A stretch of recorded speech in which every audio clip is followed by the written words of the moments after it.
పూర్వం జైపుర రాజ్యాన్ని నవభోజరాజు అనే రాజు పరిపాలించేవాడు. ఆయనకు 7 భార్యలు.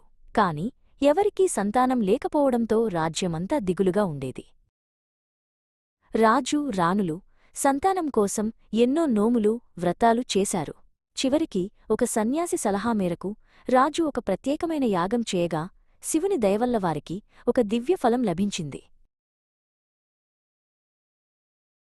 రాజు ఆ ఫలాన్ని తన 7 భార్యలకు సమానంగా పంచాలనుకున్నాడు. కాని దురదృష్టవశాత్తు ఆఖరి భార్య అయిన లక్ష్మీదేవికి ఆ ఫలం అందలేదు. కాలక్రమేణా 6 రాణులకు 6 మగపిల్లలు పుట్టారు. కాని 7వ రాణి లక్ష్మీదేవికి ఒక అపురూప సౌందర్యవతి అయిన ఆడపిల్ల పుట్టింది. ఆమెకు బాలనాగమ్మ అని పేరు పెట్టారు.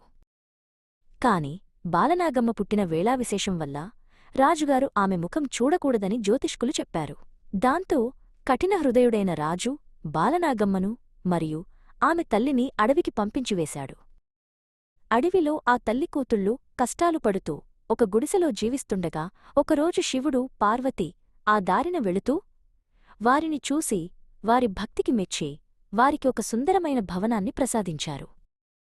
బాలనాగమ్మ యుక్తవయస్సుకు వచ్చి ఆమె అందం గురించి దేశదేశాలా చెప్పుకున్నారు. పానగల్లు దేశపురాజు కార్యవర్ధిరాజు బాలనాగమ్మ గురించి విని ఆమెను చూడకుండానే ప్రేమించాడు. కార్యవర్ధిరాజు అనేక అడ్డంకులను దాటుకుని బాలనాగమ్మను చేరుకున్నాడు.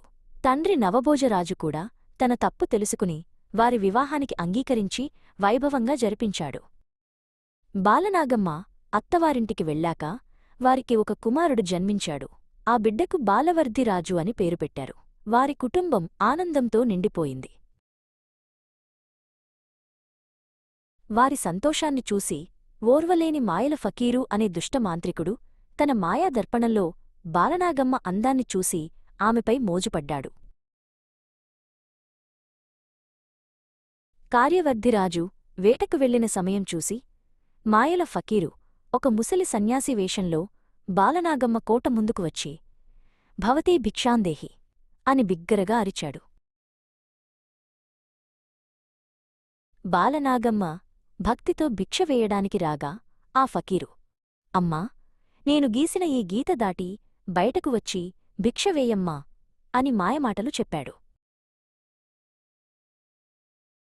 ఆమె ఆ గీత దాటగానే ఫకీరు తన నిజరూపం చూపి మంత్రజలాన్ని ఆమెపై చల్లాడు. అపురూప సౌందర్యవతి అయిన బాలనాగమ్మ ఒక నల్లటి కుక్కగా మారిపోయింది. ఫకీరు తన గుహలో ఆమెను బంధించి, నన్ను పెళ్లి చేసుకో, నిన్ను ఈ గుహకు రారాణిని చేస్తాను అని పీడించాడు. కాని బాలనాగమ్మ తెలివిగా 12 సంవత్సరాల వ్రతం చేస్తున్నానని చెప్పి సమయం సంపాదించింది. ఇక్కడ కోటలో తల్లిదండ్రులు లేని బాలవర్ధిరాజును అతని మేనమామను పెంచి పెద్ద చేశారు. తన తోటిపిల్లలు తల్లి లేనివాడు అని హేళన చేసినప్పుడు అతను ఏడుస్తూ తన మేనమామలను నిలదీశాడు. జరిగిన ఘోరమంతా తెలుసుకున్న బాలవర్ధిరాజు తన తల్లిదండ్రులను విడిపించడానికి ఆ మాయల ఫకీరును సంహరించడానికి ప్రతిన పూనాడు.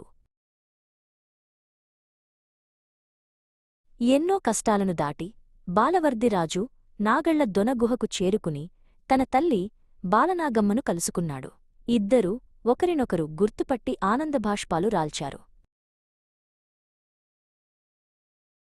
బాలనాగమ్మ ఒక ఉపాయం పన్ని ఫకీరుతో ప్రేమగా నటించి, స్వామీ, నీ ప్రాణం ఎక్కడ ఉందో చెబితే నేను దానికి రోజూ పూజలు చేసుకుంటాను అని నమ్మబలికింది. ఫకీరు ప్రాణం 7 సముద్రాలకు ఆవల ఉన్న ఒక చిలుకలో ఉందని తెలుసుకున్న బాలవర్ధిరాజు ఆ చిలుకను కనుగొన్నాడు. అతను ఆ చిలుక మెడను గట్టిగా పిండగానే ఇక్కడ గుహలో మాయల ఫకీరు తల తెగిపడి చనిపోయాడు.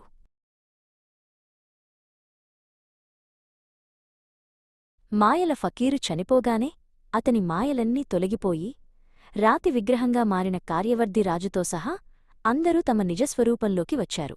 బాలనాగమ్మ, కార్యవర్ధిరాజు, బాలవర్ధిరాజు తిరిగి తమ రాజ్యానికి వచ్చి సుఖసంతోషాలతో జీవించారు.